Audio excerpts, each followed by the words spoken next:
이번 순서 생활과 경제 소식을 전해드리는 아침엔 라이프입니다. 경제산업부의 김도훈 기자가 나와 있습니다. 어떤 소식을 오늘 가져오셨나요? 네, 앞으로 2달 뒤에 이 새학기가 시작을 하죠. 네. 매년 12월에서 이듬해 2월까지가 새학기 관련 시장이 특수를 맞는데요. 그쵸. 이제 초등학교 입학생이라면 책가방부터 알방 가구까지 신경 쓰고 준비해야 될 게 한두 가지가 아닙니다. 네. 올해는 저출생 영향으로 초등학교 입학생이 처음으로 30만 명대가 될 거란 전망도 있었는데요. 예상과 달리 새학기 특수가 주춤할 거란 예상과는 달리 아이방 가구 시장 매출이 더 늘고 있다고 합니다. 네. 준비한 영상 함께 보시죠. 네. 서울 용산구에 있는 가구 인테리어 브랜드 전시장입니다. 지금 이맘때가 초등학교 입학을 앞둔 자녀와 찾는 손님들이 많아서요. 학생용 가구 매출의 절반가량이 매년 12월에서 2월 사이에 집중된다고 합니다. 네. 실제로 해당 브랜드에서 최근 한 달 동안 아이방 가구 매출을 집계했더니 작년 같은 기간보다 44%가 늘었다고 합니다. 네. 초등학교 입학하는 아이들은 점점 줄어든다는데 이제 새학기 시장 매출이 높은 거는 좀 의외네요. 네, 요즘 아무래도 자녀가 외동이 많다 보니까 한 아이에게 아낌없이 투자하는 이 골드키즈 소비 트렌드가 반영된 거란 분석입니다. 네. 그래서인지 보급형 모델보다는 여러 기능이 있는 이 프리미엄 제품을 선택하는 소비자 비율이 높았다고 합니다. 네, 기능성을 중요하게 생각하는 분들이 확실히 요즘 많아졌어요. 어떤 기능들이 좀 있나요?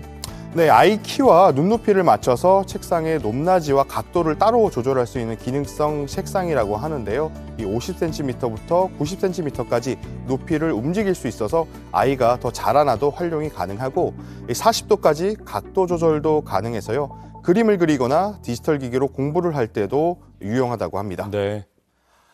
네, 다음 소식은 특허 공개입니다. 최근 들어 아파트에 불이 나면서 안타까운 인명피해 소식도 네, 잇따랐습니다. 많았습니다. 가장 안전해야 될 집인데 이게 더구나 자고 있다가 불이 나면 참 막막할 것 같아요. 네, 이 실험 영상 같이 한번 보실까요? 국내 한 침대 업체가 개발해서 특허를 받은 불에 잘 타지 않는 난연 매트리스입니다. 일반 스프링, 라텍스, 메모리 폼 매트리스에 불을 붙여서 비교하는 실험을 해봤는데요. 가장 먼저 불이 번지는 건 이 라텍스였습니다. 네. 불길이 크게 번져서 4분 만에 강제로 불을 꺼야만 했습니다. 네, 4분. 네, 곧이어서 아래쪽에 있는 일반 스프링 매트리스도 4분 30초 만에 화염에 휩싸였고요. 다음은 메모리 폼 매트리스인데 7분 정도가 되자 불길이 크게 번지면서 녹아내리는 모습을 볼 수 있습니다. 네. 이때도 바로 불을 꺼야 했습니다. 마지막 화면 상단 왼쪽이 이 난연 매트리스입니다. 불을 붙이고 1분 정도가 지나자 불길이 사그라드는데요. 연기만 나면서 더 이상 불이 번지지 않는 모습이죠. 네. 이 침대 업체에 어렵게 특허를 따는 제조 공법을 공익적인 목적에서 전면 공개하겠다고 밝혔습니다. 네, 알겠습니다.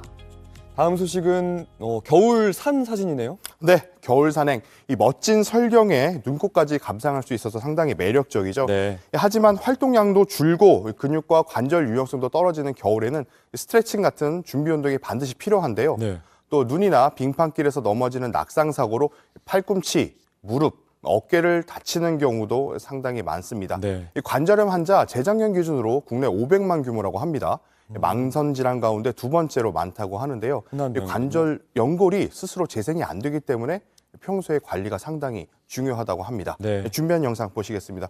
겨울철을 맞아 국내 식품 기업들이 관절 건강에 도움을 주는 건강기능식품을 속속 내놓고 있습니다. 하루 한 캡슐만으로도 하루 섭취량을 채울 수 있는 것도 있어 인기를 끌고 있습니다. 이 관절은 평소에 움직임을 부드럽게 해주는 관리가 상당히 중요하다고 하는데요. 네. 염증과 통증을 줄여주면서도 윤활유 역할을 할 수 있는 제품을 고르는 게 도움이 될 수 있다고 합니다. 네.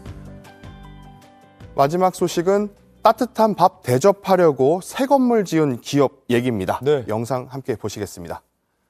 지난주 경기도 이천에 문을 연 경로회관입니다. 국내 한 침대 업체가 2003년부터 코로나19로 운영이 중단된 2020년까지 17년 동안 지역 어르신 83만 명에게 무료 식사를 대접을 했습니다. 네. 이번에 3년 만에 신축 건물로 다시 문을 연 건데요. 이번에는 하루 200명에게 무료 급식을 할 수 있는 식당과 여가 시설을 갖춘 경로당까지 갖췄다고 합니다. 네. 새 건물까지 지어서 무료 급식소를 운영하는 이유가 뭐냐 이렇게 물어봤더니 기업의 대답이 이렇습니다. 기업 활동으로 벌어들인 이윤을 사회에 환원한다는 창업주의 경영 철학 때문이라고 했습니다. 네, 오늘 준비한 소식 여기까지입니다. 지금까지 아침엔 라이프였습니다. 네, 잘 들었습니다. 생활과 경제 소식 전해드렸습니다.